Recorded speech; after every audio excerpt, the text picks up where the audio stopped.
Shvoa Daf Yud Dalet, premier sujet du Daf. Nous avons vu dans le Daf précédent une braïta qui ramenait une dracha qui disait que les Kohanim sont mitkaprim avec le Kohen Gadol par son même korban du taureau du Kohen Gadol. Et la braïta ajoute un pasouk là-dessus qui dit que les Kohanim sont appelés Beit Aaron, la maison de Aaron. Donc ils sont tous appelés la maison du Kohen Gadol. La Gemara demande pourquoi on a besoin de ce pasouk. Il répond la Gemara, puisque la Torah dit que le Kohen Gadol, il est mechaper sur lui et sur sa maison, j'aurais dit qu'il n'est mechaper que sur lui et sa femme, et pas sur les Kohanim. Pour cela, nous avons besoin de ce pasuk qui nous apprend que tous les Kohanim s'appellent la maison de Aaron, la famille de Aaron du Kohen Gadol. Ensuite, la Gemara dit, le Saïr Lachem, qui est fait à l'intérieur dans le Echal et le Kodesh HaKodashim, il ne pardonne que sur le Ham Israël et pas sur les Kohanim. Et nous avons une autre dracha par ailleurs pour apprendre que le Saïr est payé par les dons du Ham des Bnei Israël. On ne l'apprend pas de ce pasuk-là, mais d'un autre pasuk qui dit mais et adat Bnei Israël. Donc de là on apprend que le Saïr il est payé, il vient il vient des Bnei Israël, de l'argent des Bnei Israël. À propos du taureau du Kohen Gadol, la Gemara dit, il est écrit 3 fois dans la Torah, Asher Lo, le taureau à lui, qui est à lui au Kohen Gadol. Pourquoi la Torah le précise et le répète 3 fois? On apprend de la 3 drachot. Premièrement, que le taureau du Kohen Gadol doit venir non pas de l'argent du Tzibour. Deuxièmement, et non plus de l'argent des Kohanim. Et troisième dracha, si Bediavad on l'a amené, on a acheté le taureau avec l'argent du Tzibour ou des Kohanim, il est pas soul. La Torah dit, le taureau doit être acheté par l'argent du Kohen Gadol uniquement. Et donc la Gemara ajoute, j'aurais pu croire que puisque le taureau n'est payé que par le Kohen Gadol, les Kohanim n'auraient pas de kapara avec ce taureau-là. C'est pour cela qu'on a besoin du pasuk qui nous apprend que quand la Torah dit Vechiper Badov Ad Beito, le Kohen Gadol, il est mechaper sur lui et sur sa maison, les Kohanim aussi sont concernés, comme on l'a vu, ils sont appelés aussi la maison du Kohen Gadol. La Gemara ajoute là-dessus. Il y a 3 avodot qui sont faites sur le taureau du Kohen Gadol. 2 fois le vidouille et les avodot du sang de ce taureau. Pourquoi 3 avodot? D'après Rabbi Shimon qui pense que les Kohanim sont mitkaprim sur toutes les avérotes avec le Seir Lazazel comme les Bnei Israël, il nous reste donc les 3 avodot en question. Le sang vient être mechaper sur la avérote de Touma et il correspond au Saïr Lachem qui est mechaper sur les Bnei Israël. Ici vient le sang du taureau pour être mechaper sur les Kohanim. Et encore 2 vidouim, un vidouille qui vient parallèlement au Seir qui est fait à l'extérieur, donc dans la Hazara, qui est mechaper sur les Bnei Israël, sur les Tumot, que celui qui a fait la Vera Betouma, donc qui est rentré au Mikdash ou au Kodesh, il savait qu'il était tamé après avoir fauté et pas avant, puisque le Seir Lachem n'est mechaper que sur celui qui savait avant et pas après. Et parallèlement à ça, on avait le sang du taureau. Ici, on a besoin d'un vidouille sur le taureau qui vient parallèlement au Saïr Achitzon, qui est fait dans la Zara, qui vient de mechaper sur celui qui savait qu'il était tamé après avoir fauté et pas avant. Et encore un deuxième vidouille, donc une 3e avoda, qui vient parallèlement au Seir Lazazel pour être mechaper sur les Kohanim, sur toutes les autres avérotes. Donc, toute cette explication-là, elle est valable que pour Rabbi Shimon. Tandis que d'après Rabbi Yehuda qui pense que les Kohanim sont mitkaprim avec le Seir Lazazel sur les autres avérotes comme les Bnei Israël, pourquoi a-t-on besoin de 3 avodot sur le par, sur le taureau du Kohen Gadol? La Gemara explique, répond, le sang vient de mechaper effectivement comme le Saïr Lachem, qui vient de mechaper pour une Touma que celui qui a fauté, il savait avant la faute qu'il était tamé et pas après. Donc, Et lui est mitkaper avec le sang du Saïr Lachem si c'est un Israël ou du taureau si c'est un Kohen. Et pourquoi les deux vidouim? Sachant que les Kohanim sont mitkaprim sur les autres avérotes par le Saïr Azazel, pourquoi est-ce qu'on a besoin de deux vidouim sur le même taureau? La Gemara répond, un vidouille, c'est le Kohen Gadol qui fait sur ses propres avérotes. Et un deuxième vidouille, c'est le vidouille que le Kohen Gadol fait pour l'avérote de tous les Kohanim. Deuxième sujet du Daf, on a ici une nouvelle Mishnah, une longue Mishnah, où se trouvent plusieurs halachot. Donc, première halakha dans cette Mishnah, la Mishnah dit, celui qui était tamé et qui est rentré au Mikdash ou qui a mangé du Kodesh, aussi bien s'il a oublié qu'il était tamé, que s'il a oublié que c'est du Kodesh ou du Mikdash, que s'il a oublié les deux, et sa touma, et qu'il est en train de consommer du Kodesh ou de rentrer au Mikdash, dans tous ces cas-là, il est chayav, un korban, olev et yored. Donc si après il apprend son erreur, il est chayav, un korban.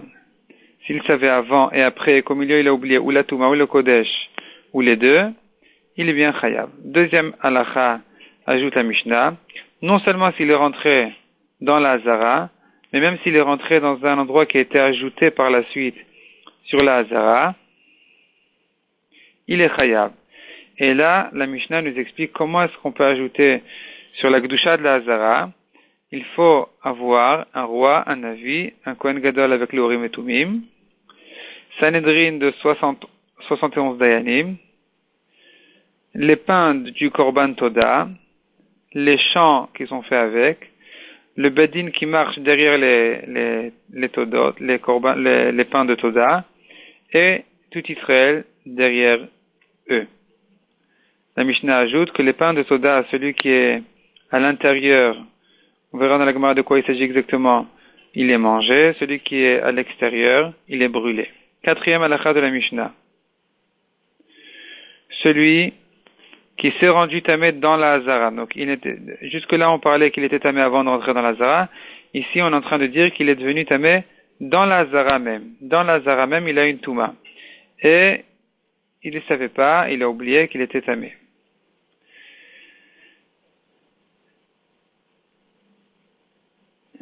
Si il s'est prosterné vers l'intérieur, ou bien qu'il a attendu un peu, ou bien qu'il est sorti par le chemin le plus long, ou enfin plutôt pas par le chemin le plus court, il est chayav.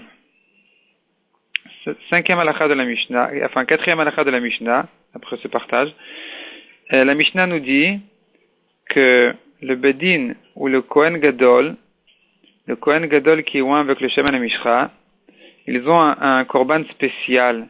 S'ils se sont trompés et qu'ils ont enseigné une halakha fausse à propos de n'importe quelle avera, et que le Tzibour, les Bnei Israël ont fauté en s'appuyant sur le Bedin doit amener un korban spécial, un taureau qui s'appelle Par Elem Davar Shel Tzibour.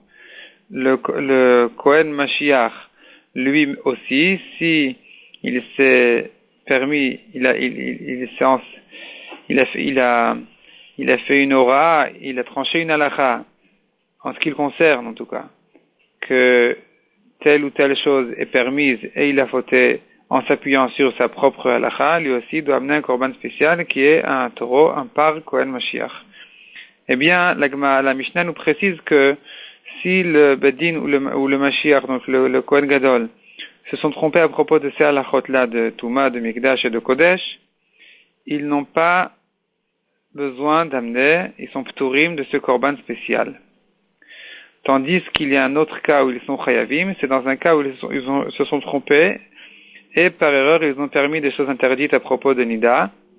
Là-bas, ils sont chayavim d'amener le korban, leur korban spécial, donc le taureau qui concerne le Bedin ou qui concerne le Kohen Mashiach. Et la Gemara dit, il y a et une mitzvah tassé et une mitzvah de l'otassé qui concerne, donc à propos du Mikdash, de sortir et de ne pas rentrer, Betouma. Et à propos de Nida aussi, il y a la même chose, qu'il n'a pas le droit de s'approcher d'une femme Nida, et s'il l'a déjà fait, il doit se séparer d'elle, et ici, il doit le faire pas immédiatement, il doit attendre d'annuler tout profit. S'il l'a fait immédiatement, il est chayav. Et c'est sur ces halachot-là que si le Bedin ou le Kohen Mashiach se sont trompés et ont tranché une halacha pour permettre l'interdit, eh bien, ils sont chayavim de korban, du korban spécial qui est le korban par du Bedin, le taureau du Bedin ou le taureau du Kohen Mashiach. Sixième halacha de la Mishnah. La Mishnah ici dit,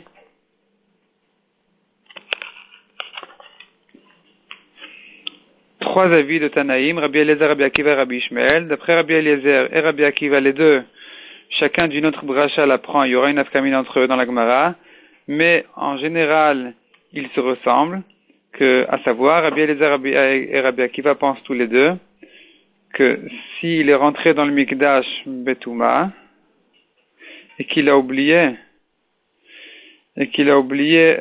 sa Touma, effectivement, il est chayav. Tandis que s'il a oublié qu'il se trouve au Beth Amikdash, il est pas tour de Korban Olav Yored. D'après Rabbi Ishmael, il a une autre rachat, c'est écrit deux fois dans la Torah, Veneelam deux fois, pour nous apprendre que, aussi bien s'il a oublié sa Touma que s'il a oublié qu'il se trouve dans le Mikdash, il est chayav dans tous les cas. Troisième sujet du Daf, la Gemara demande comment compter la Mishnah, puisque la Mishnah dit, nous avons deux yédiot qui en sont quatre, donc deux savoirs, deux connaissances qui en sont quatre. Or, la Mishnah, finalement, à la totale, on peut en arriver même jusqu'à 8 connaissances, 8 yédiot, puisqu'il y a les 4 d'avant, c'est-à-dire, s'il savait qu'il était tamé, et qu'il a oublié sa touma, et soit il est rentré au Mikdash, soit il a mangé du Kodesh, ça en fait 2, ou bien qu'il était tamé, qu'il savait qu'il était tamé, il savait aussi que c'est du Kodesh et du Mikdash, il a oublié soit le Kodesh, soit le Mikdash, ça en fait 4. Plus encore les 4 connaissances d'après la faute, ça en fait 8. Or la Mishnah nous dit, il y en a 2 qui en sont 4. De quels 4 il s'agit? La Gemara propose 2 réponses. Première réponse, il s'agit des 4 dernières connaissances, qui sont les connaissances qui le ramènent à amener le Korban Khatat, puisque s'il n'est pas conscient de sa Avera, il ne va pas amener de Korban. Donc c'est en sachant qu'il a fauté qu'il va amener son Korban, et c'est ces connaissances-là qu'on compte comme 4 Yediot. Soit, Ikade Amre, il y en a qui disent qu'il faut compter les 4 premières, qui sont exceptionnelles dans la Torah. En général, il n'y a pas besoin d'une connaissance de la faute avant la faute. Il suffit que celui qui a fauté, même Beshogeg sans rien savoir, il apprend après sa Avera qu'il a fauté pour être Hayav. Tandis qu'ici, la Torah fait un chidouche spécial de dire qu'il a besoin de connaître sa situation avant la faute. Et c'est donc ces 4 connaissances-là qui sont spéciales que la Mishnah a compté comme 4. Quatrième sujet du Daf, la Gemara pose un safek, pose une question. Celui qui a touché un chéret, il est devenu tamé a priori, mais le chéret était tellement petit qu'il ne savait pas si il était tamé même pour ce petit morceau de chéret ou pas, puisqu'il ne connaissait pas encore la halakha qui disait qu'à partir de la taille d'une lentille, il est déjà tamé, et après il a oublié qu'il était tamé, et il est rentré au Mikdash où il a mangé du Kodesh. Est-ce qu'on considère cette Yedia comme une Yedia? Est-ce que ça s'appelle qu'il avait une connaissance de Satouma ou pas? La Gemara reste en Safek. Deuxième Safek qui ressemble à celui-là, c'est un homme qui n'est jamais rentré à Yerushalayim. Il savait bien que un tamé n'a pas le droit de rentrer au Mikdash, mais il n'était pas conscient que l'endroit où il est rentré, c'est effectivement l'endroit qui s'appelle Beth Amikdash. Donc, si on considère, comme Rabbi Akiva qui dit qu'il faut une connaissance avant la faute, et en même temps comme Rabbi Ishmael qui dit que celui qui a oublié que cet endroit-là c'est un Beth Amikdash, il est chayav d'un korban olev yored. Donc si on considère, qui est d'ailleurs l'avis de Rabbi qu'il faut, et que d'un côté il est chayav, même s'il a oublié que cet endroit-là c'est du Mikdash, mais par contre qu'il doit avoir une connaissance avant sa Avera, est-ce que cet homme-là qui savait qu'il y a un endroit qui s'appelle Mikdash, mais qu'il ne savait pas où exactement se situe le Beth Amikdash, est-ce que c'est suffisant pour dire qu'il avait une connaissance de choses avant la Vera ou pas? La Gemara reste ici aussi en Safek.